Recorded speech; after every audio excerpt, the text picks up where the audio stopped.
po ng Miyerkules, araw ng ating patron, mahal na pong San Jose, at ang ating pong misa ay para sa kanyang karangalan.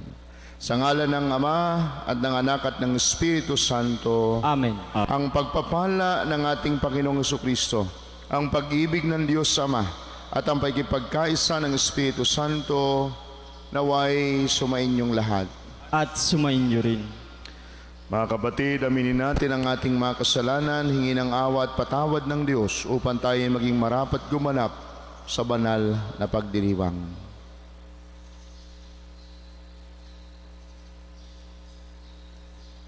Inaamin ko sa makapangyarihang Diyos at sa inyo mga kapatid, na lubha ako nagkasala sa isip, sa salita at sa gawa, at sa aking pagkukulang.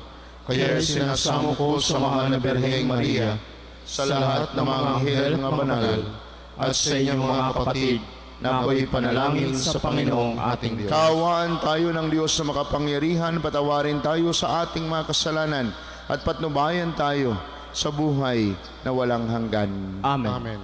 Panginoon, kaawaan mo kami. Panginoon, kaawaan mo kami. Kristo, kaawaan mo kami. Kristo, kaawaan mo kami. Panginoon, kaawaan mo kami. Panginoon, kaawaan mo kami. Manalangin tayo.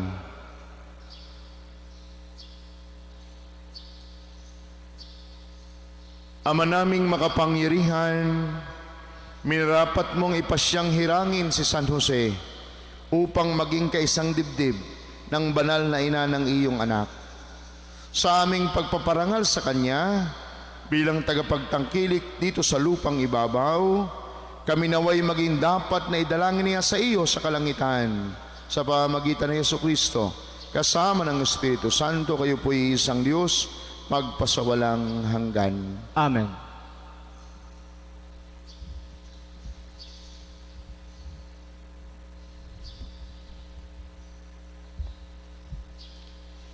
Pagbasa mula sa ikalawang aklat ng mga hari.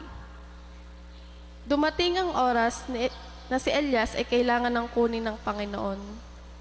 Noon ay naglalakad sila ni Eliseo buhat sa Gilgal. Pagdating nila sa Jericho, sinabi ni Elias kay Eliseo, "Maiwan ka na rito, pagkat pinatutuloy ako ng Panginoon sa Jordan." Ngunit sinabi niya, "Naririnig ako ng Panginoon, hanggang buhay ka, hindi ako hihiwalay sa iyo." At nagpatuloy sila sa paglakad. Sinundan sila ng pangkat ng mga propeta at pinanood sa di kalayuan nang sila'y tumigil sa tabi ng ilog Jordan. Hinubad ni Elias ang kanyang balabal at inihampas sa tubig. Nahawi ang tubig at sila'y tumawid. Pagkatawid nila, sinabi ni Elias, "Sabihin mo sa akin kung ano ang ibig mong gawin para sa iyo bago ako kunin." Sumagot si Eliseo, "Ipinakikiusap kong ipamana ninyo sa akin ang dalawang bahagi ng inyong kapangyarihan." Sinabi ni Elias, "Mabigat ang hinihingi mo. Gayunman, pag nakita mo akong kinuha, mangyayari ang kahilingan mo. Kapag hindi, hindi mo makakamit ang hinihingi mo." Patuloy silang nag-uusap habang naglalakad. Walang ano-ano'y, pumagitna sa kanila ang isang karawahing apoy na hila ng mga kabayong apoy.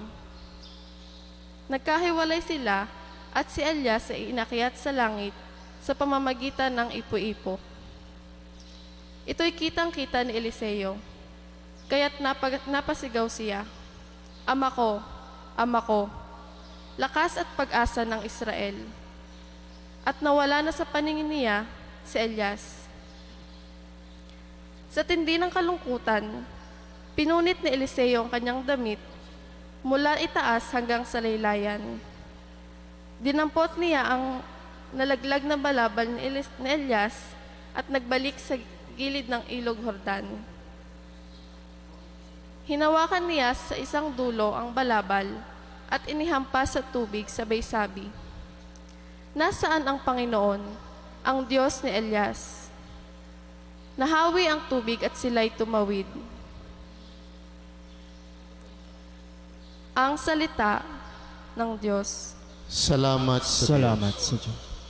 Salmong tugunan.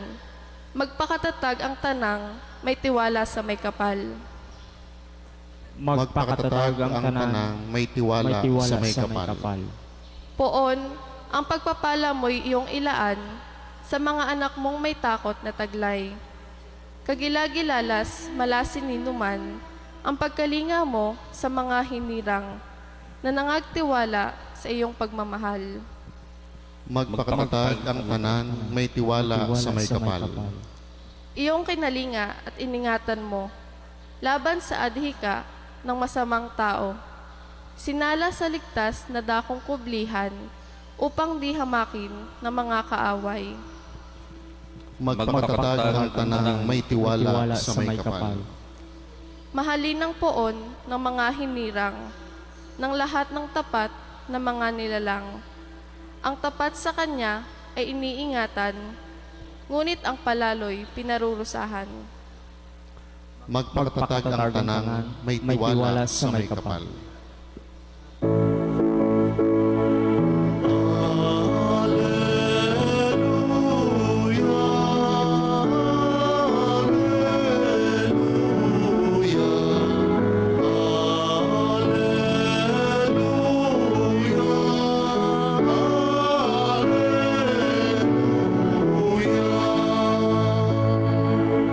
Ang sa akin nagmamahal, tutupad sa aming harap. At ako'y mananahan.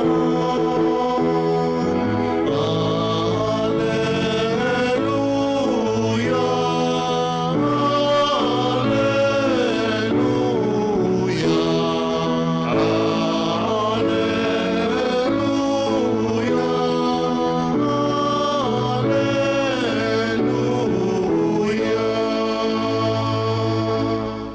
Sumainyo ang Panginoon, At sumainyo rin. ang pagpapahayag ng mabuting balita ng Panginoon ayon kay San Mateo. Papuri sa iyo, Panginoon.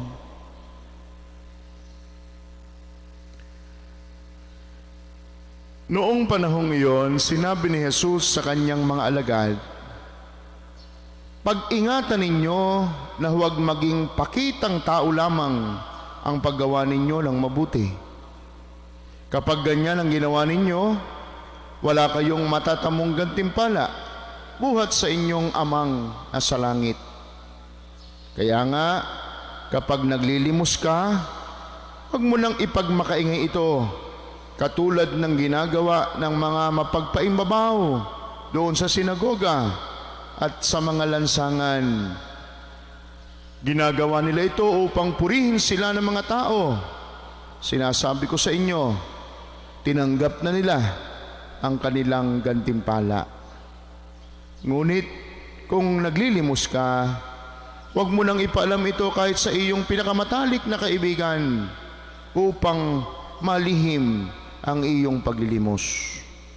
At gagantihan ka ng iyong amang nakakikita ng kabutihang ginagawa mo ng lihim.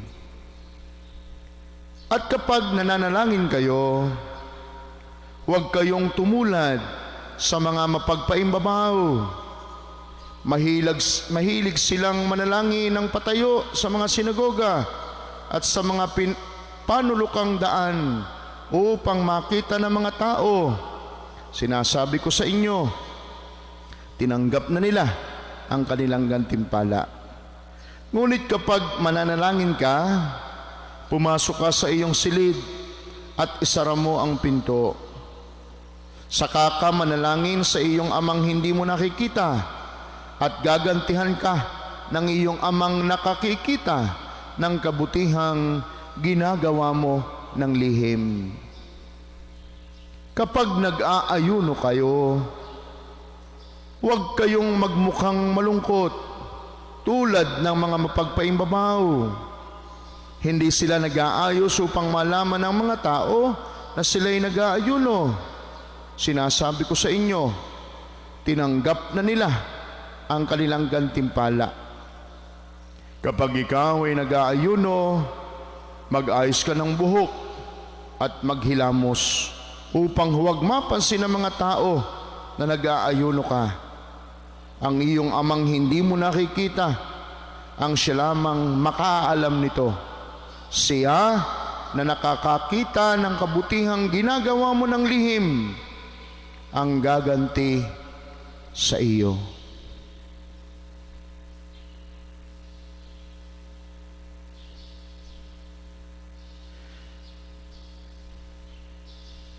Mga kapatid, ang mabuting balita ng ating kaligtasan. Pinupuri ka namin, Panginoong Hesukristo.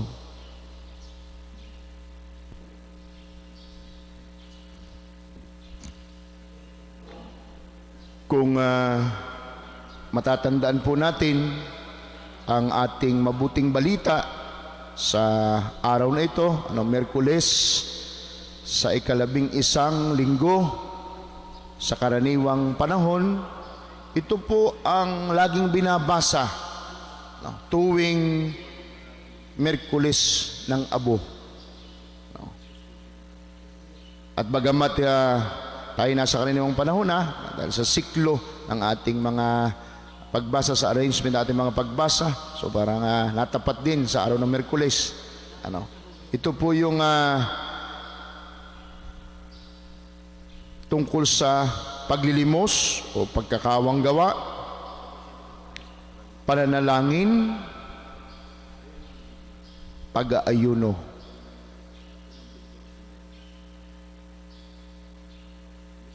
At eksakto po, kung hindi ako nagkakamali, dahil noon po ay ika-8 araw ng misa nobinaryo natin para paghahanda natin para sa ating kapistahan, nung magsimula yung ECQ, yung Enhanced Community Quarantine. At eksakto po 3 buwan ngayon. At yan ang ating lalawigan. Kasama tayo sa Calabarzon na simula kahapon ay extended sa GCQ. Kaya nandun pa rin yung susunod pa rin tayo sa guidelines, sa protocol na ibinigay ng ating pamahalaan. Siguro po ay familiar kayo lalo doon sa mga aktibo sa social media, yung hindi ko nababanggit yung pangalan, pero sigurado naman na alam ito ng mga aktibo sa social media.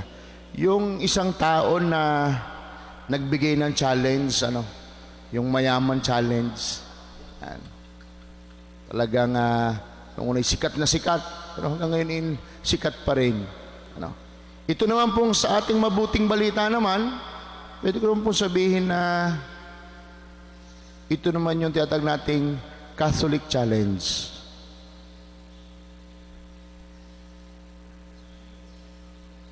Siya na nakakakita ng kabutihang ginagawa mo ng lihim, ang gaganti sa iyo. Yan. Walang iba kundi ang ating Panginoong Diyos, ang iyong amang hindi mo nakikita, ang siya lamang makaalam nito.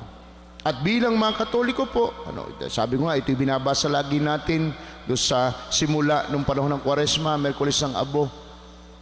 Bagamat hindi ito, wala na tayo sa panahon ng Kwaresma, ito lang yung tinatawag na disiplina ng Kwaresma. Pero bagamat wala na nga tayo doon, ay di pwede natin sabihin disiplina para sa ating mga Katoliko, binyagang Katoliko Kristiyano.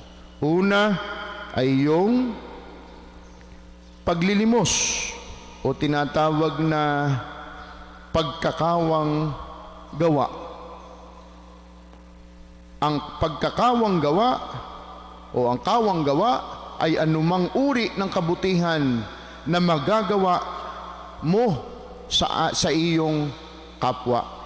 Ito'y maaaring material na tulong tulad ng limos, isang paglilimos, isang magandang gawain din ng pagpipigil sa ating mga bisyo, at ang matitipid natin sa pagpipigil na ito ay maibibigay naman natin bilang abuloy sa mga nangangailangan. At itong pagkakawang-gawang ito ay litaw na litaw po. Sa humigit kumulang ay 3 buwan na nating community quarantine. May nagbibigay ng sobrang lalaki, talaga namang siguradong itaos puso ding pagbibigay. May nagbibigay sa kung ano man yung makakayanan. At tulad nga po ng malimit sabihin ng ating kura paroko, hindi ko na po kayo iisa-isahin. Kayong mga tao na tumulong, nagkawang gawa, hindi nakalimot, hindi lamang sa amin, sa ating simbahan, kundi sa mga taong higit na nangangailangan. Pagkakawang gawa. At sabi sa mabuting balita, kung maglilimos kayo, huwag mo lang ipaalam ito sa iyong pinakamatalik na kaibigan upang malim ang paglimos, sapagkat gagantihan ka ng iyong amang nakakikita ng kabutihang ginagawa mo ng lihim. Pangalawa pong disiplina ay ang pananalangin. Taimtim na pananalangin. At sigurado ako, sa humigit kumulang na 3 buwang itong community quarantine natin, isang magandang naidulot nito, dahil tigit sa bawat pamilya ay yung sama-samang pagdarasal. Luma sa ating pagdarasal, pananalangin, lumalapit tayo sa Diyos sa ating pagdarasal. Ang panalangin ay hindi lamang ang pagsasabi ng ating mga daing sa Diyos. Alam na niya ang ating mga kailangan. Ang mas mahalaga sa ating paglapit sa Diyos, pananalangin, ay ang pakikinig natin sa sasabihin ng Diyos. Sabi po ng isang kasabihan sa English, a family that prays together stays together.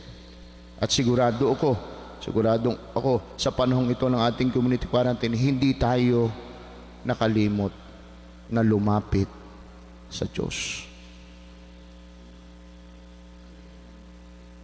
Saka ka manalangin sa iyong amang hindi mo nakikita at gagantihan ka ng iyong amang nakakikita ng kabutihang ginagawa mo ng lihim. At pangatlong disiplina para sa ating mga Katoliko ay itong ang pag-aayuno o pagpipinitensya, pagsasakripisyo. Isang malaking sakripisyo itong nagdaan sa atin na patuloy pa, extended pa, ng 3 buwang itong community quarantine, higit pa 3 buwan. Isang malaking sakripisyo, isang malaking pagpipinitensya, sapagkat hindi natin nagagawa yung normal nating nagagawa. Dahil nga sa isang policy na stay at home. Sabi doon sa kalimitan na nakikita natin sa mga tarpaulin, save lives, stay at home. Isang malaking sakripisyo. At isa ring halimbawa na ating narinig ay tungkol sa pagkain. Magaling na lang po, Father, kung nakakakumpleto kami isang araw. Minsan po, 2 na nga lang, isa sa umaga, isa sa gabi. Paraan din, isang halimbawa rin ng pagsasakripisyo. Ang iyong amang hindi mo nakikita, ang siya lamang nakaalam nito. At gagantihan ka dahil sa kabutihang iyong ginawa. Catholic challenge, hamon para sa ating mga Katoliko. Ang ibinibigay sa atin ng ating mabuting balita. Paglilimos o pagkakawang gawa, pananalangin, at pagsasakripisyo. At may babala po ang ating Panginoong Hesus sa pasimula ng ating mabuting balita tungkol sa pagsasabuhay natin ng disiplinang ito para sa atin. At ano po yung babalang iyon? Pag-ingatan ninyo na huwag maging pakitang tao lamang ang paggawa ninyo ng mabuti Kapag ganyan ang ginawa ninyo, wala kayong matatamong gantimpala buhat sa inyong amang nasa langit. Sabi po ni Father Joel kanina sa kanyang pagbabahagi sa ating mabuting balita, pakitang tao versus pagpapakatotoo. Kaya nga sabi, huwag kayong maging mapagpaimbabaw, maging pakitang tao lamang.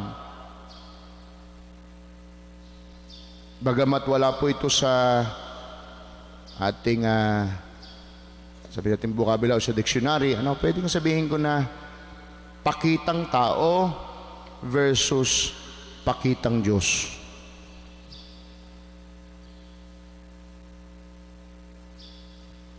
Dahil may kasabihan din tayo sa English na you cannot please everybody.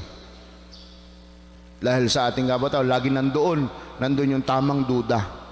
Pero sa Diyos, hindi ka o wala tayong maikukubli. Sapagkat alam ng Diyos kung ano ang nasa kaibuturan ng ating puso. Pagsumikapan natin na maging pakitang Diyos ang ating lahat ng ginagawa. Nang sa gayon, gagantimpalaan ka, gagantihan tayo sa ating mga kabutihang ginagawa ng ating amang nakakikita. Hindi lamang pisikal nating ginagawa, kundi nakakikita kung ano ang laman ng ating puso. Sa pagpapatuloy po ng ating banal na misa, hingin natin sa Diyos ang biyayang ito na maiwasan natin yung pagiging pakitang tao lamang. Ginagawa mo ito dahil para purihin ka, hangaan ka, matuwa sa iyo ang mga taong nakapaligid sa iyo. Hindi. Magsumikap tayo na maging pakitang Diyos. Para sa Diyos ang ating ginagawa. At ito'y magawa lang natin, sabihin nating mahirap, pero hindi imposible kung patuloy tayong aasa sa grasya, sa biyaya ng Diyos.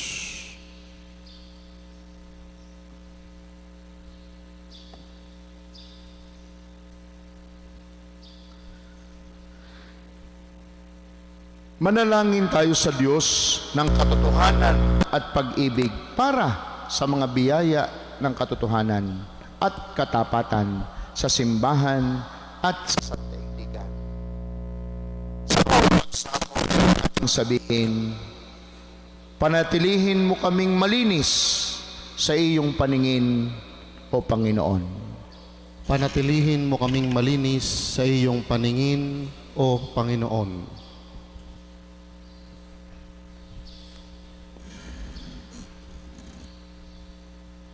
Ang simbahan, naway isaloob ang gawain at misyon ng pagpapanibago upang malinaw na maunawaan ng lahat si Kristo.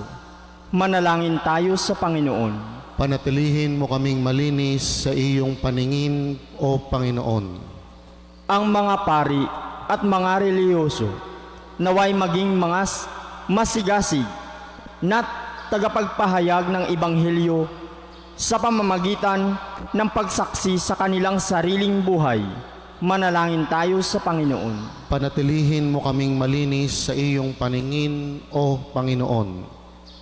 Ang mga lingkod, pangmamamayan at komunidad naway maging tapat at hindi makasarili sa kanilang gawain ng paghatid ng katarungan, karangalan at pagkakaisa ng mga taong kanilang pinaglilingkuran. Manalangin tayo sa Panginoon. Panatilihin mo kaming malinis sa iyong paningin, O Panginoon. Ang mga may sakit at mga nabibigatan sa buhay, naway makita ang di karaniwang pag-ibig at pagkalinga ng Diyos sa pamamagitan ng kanilang mga kapamilyang nag-aalaala sa kanilang kapakanan. Manalangin tayo sa Panginoon. Panatilihin mo kaming malinis sa iyong paningin, O Panginoon. Ang mga yumao naway masiyahan sa walang hanggang kapayapaan ng Diyos. Manalangin tayo sa Panginoon. Panatilihin mo kaming malinis sa iyong paningin, O Panginoon. Ama naming Diyos, tulungan mo kaming ibigin at paglingkuran ka sa diwa ng katotohanan sa pamamagitan ni Jesus na aming daan patungo sa iyo. Hinihiling namin ito sa pamamagitan ni Kristong aming mga kapatid, upang ang ating paghahain, ang ating mga panalangin ay kalugdan ng Diyos amang makapangyarihan. Tanggapin nawa ng Panginoon itong paghahain sa iyong mga kamay, sa kapurihan niya at karangalan, sa ating pakanabangan at sa buong sambayanan niyang banal. Ama naming lumikha, kaming gaganap ng paghahain sa iyong dambana, ay nakikiusap na ang gagawin namin tuwangan ng pithaya ni San Joseng sa anak mo'y siyang nag-aruga dito sa lupa. Ipagkaloob mo ito sa pamamagitan ni Jesucristo kasama ng Espiritu Santo magpasawalang hanggan. Amen. Sumainyo ang Panginoon. At sumainyo rin. Itaas sa Diyos ang inyong puso at diwa. Itinaas na namin sa Pasalamatan natin ang Panginoong ating Diyos. Marapat na siya ay pasalamatan. Ama naming makapangyarihan, tunay ngang marapat na ikaw ay aming pasalamatan. Ngayong ang mahal na poong San Jose aming pinararangalan. Niloob mong magpakasal kay Mariang Birheng Mahal, si San Joseng maasahan sa pananagutan, upang may amang lumingap sa angkang kinabibilangan ng iyong anak. Sa kapangyarihan ng Espiritong Banal, isinilang ni Maria ang anak mong pinakamamahal, at para sa kanila, si San Jose naghanap buhay. Kaya kaysa ng mga anghel nagsisiawit ng papuri sa inong walang humpay sa kalangitan, kami nagbubunyi sa iyong kadakilaan. Santo, Santo, Santo, Panginoong Diyos ng mga hukbo, napupunuan namin at lupa ng kadakilaan mo. Hosana, Hosana, sa kaitaasan, pinagpala ang naparirito sa ngalan ng Panginoon. Hosana, Hosana, sa kaitaasan.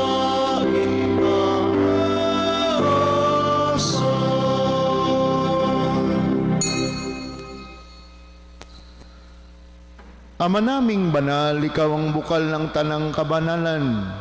Kaya't sa pamagitan ng iyong Espiritu, gawin po ninyong banal ang mga kaloob na ito upang para sa amin ay maging katawan at dugo ng aming Panginoong Jesucristo. Bago niya pinagtiis ang kusang loob na maging handog, hinawakan niya ang tinapay, pinasalamatan kaniya, pinagati-hati na iyon, iniabot sa kanyang mga alagad at sinabi, tanggapin ninyong lahat ito at kanin ito ang aking katawan na ihahandog para sa inyo.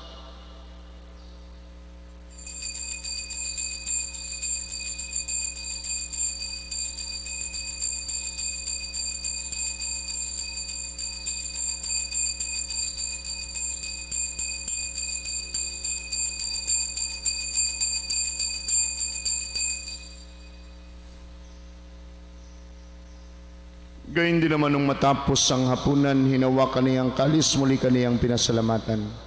Ibinigay niyang kalis sa kanyang mga alagad at sinabi, tanggapin ninyong lahat ito at inumin. Ito ang kalis ng aking dugo ng bago at walang hanggan tipan. Ang aking dugo na ibubuhos para sa inyo at para sa lahat sa ikapagpapatawad ng mga kasalanan. Gawin ninyo ito sa pag-alaala sa akin.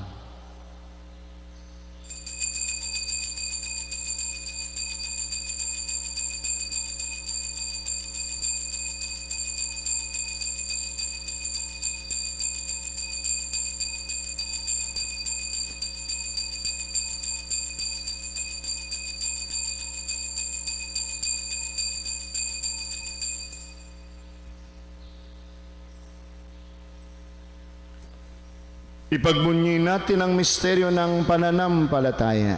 Si Kristo'y namatay, si Kristo'y nabuhay, si Kristo'y babalik sa wakas ng panahon. Ama, ginagawa namin ngayon ang pag-alaala sa pagkamatay at muling pagkabuhay ng iyong anak.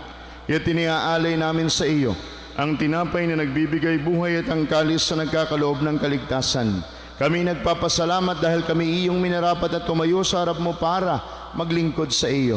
Isinasamo po namin kaming mga magsasalo-salo sa banal na katawan at dugo ni Kristo'y mabuklod sa pagkakaisa sa pamamagitan ng Espiritu Santo. Amalingapin po ninyo ang inyong simbahan laganap sa buong daigdig. Puspusin po ninyo kami sa pag-ibig. Kay San Francisco naming Santo Papa, ni Gilbert na aming obispo, ng lahat naming mga obispo at ng tanang kaparian. Alalahanin mo rin ang mga kapatid naming nahimlay na may pag-asa pong sila'y muling mabubuhay, gayon din ang lahat ng mga pumanaw. Kaawaan mo po sila at patuloyin sa iyong kaliwanagan. Kaawaan mo at pagindapating kaming lahat na makasalo sa iyong buhay na walang wakas. Kaysa ng mahal na Bereng Maria na ina ng Diyos ni Poong San Jose, kamahal-mahalang esposa ng mahal na Bereng Maria na ating ding patron, kaysa ng lahat ng mga apostol, San Jose Marelo, San Pedro Calungsod, San Lorenzo Ruiz, at ng lahat ng mga banal na namuhay dito sa daigdig ng kalugod-lugod sa iyo, may pagdiwang naman po namin ang pagpupuri sa kararangal mo sa pamamagitan ng iyong anak na aming Panginoong Jesucristo. Sa pamamagitan ni Kristo, kasama niya at sa Kanya, ang lahat ng parangal at papuri sa iyo, Diyos, sa mga makapangyarihan kasama ng Espiritu Santo, magpasawalang hanggan. Amen, amen, amen.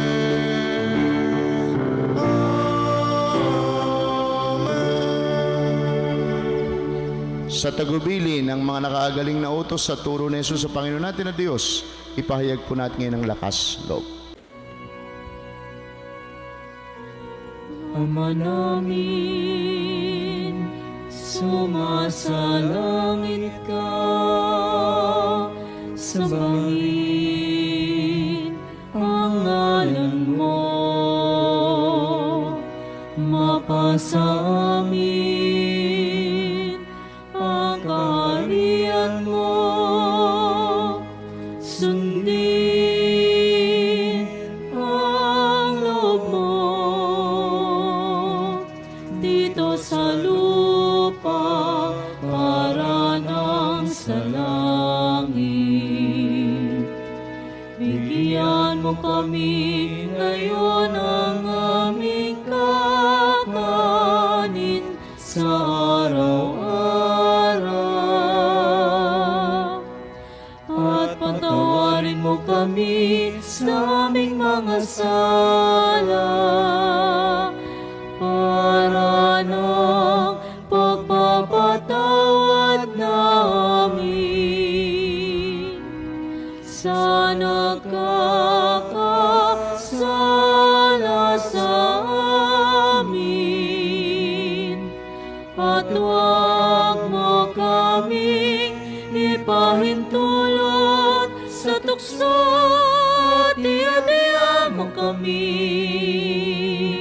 sa lahat ng masama.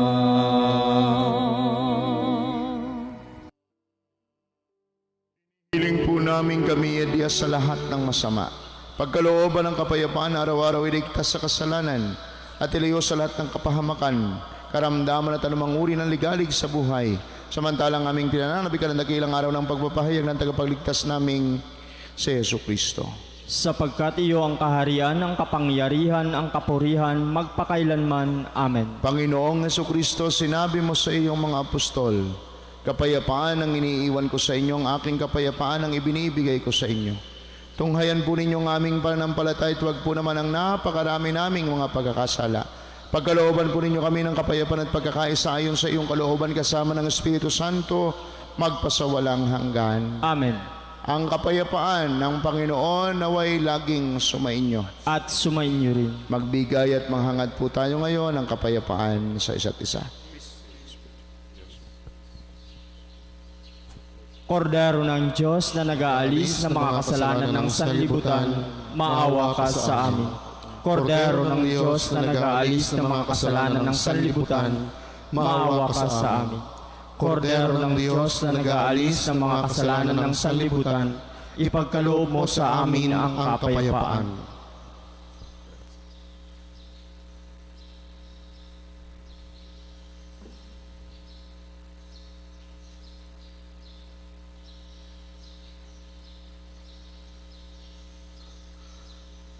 Narito si Jesus, ang Diyos ng awa at pag-ibig. Ang kordero ng Diyos na nagpapatawad ng mga kasalanan ng sanlibutan. Mapalad kayong mga sumasampalatayang totoo at nakikibahagi sa kanyang banal na sakramento. Panginoon, hindi ako karapat-dapat na magpatuloy sa iyo. Ngunit sa isang salita mo lamang ay gagaling na ako.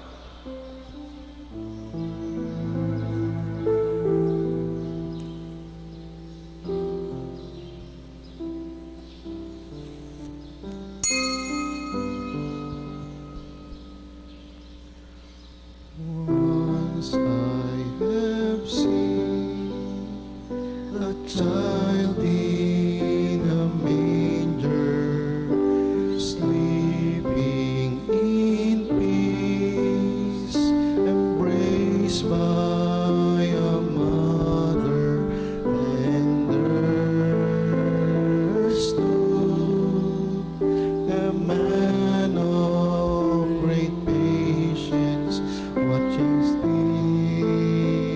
a child in the manger, sleeping deep.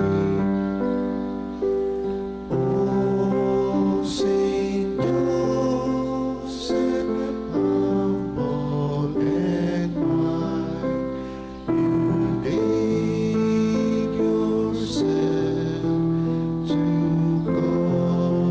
comfort me and the child.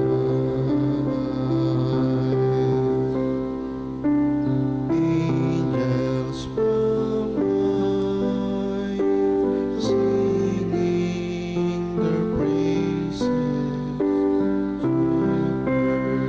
shepherds awaken by heavenly voices, bringing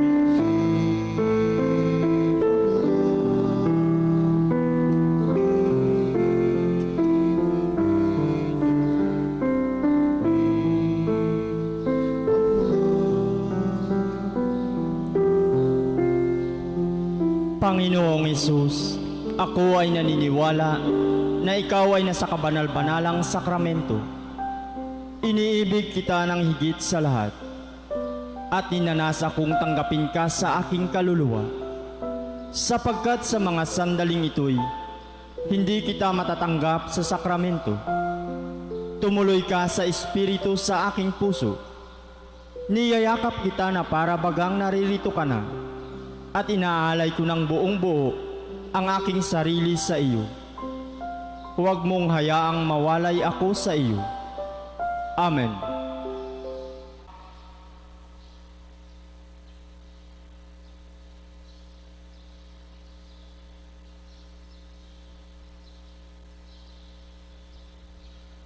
Manalangin tayo.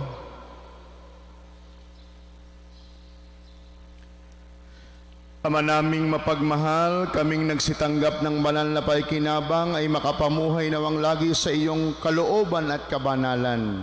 Pakundangan sa pagkauliran at pagdalangin ni San Jose na naglingkod ng may pagkamasunurin at katapatan upang maganap ang ginawang pagligtas ng anak mong mahal na siyang namamagitan kasama ng Espiritu Santo, kayo po'y isang Diyos, magpasawalang hanggan. Amen. Sumainyo ang Panginoon. At sumainyo rin. Pagpalain po kayo tingatan, pati na inyong mga pamilya at mga mahal sa buhay ng ating makapangyarihan, mapagmahal at maawaing Diyos, Ama at Anak at Espiritu Santo. Amen. Ang banal na misa ay naialay na humayo kayo sa pag-ibig ni Kristo. Salamat sa Diyos. Patriarkang San Jose,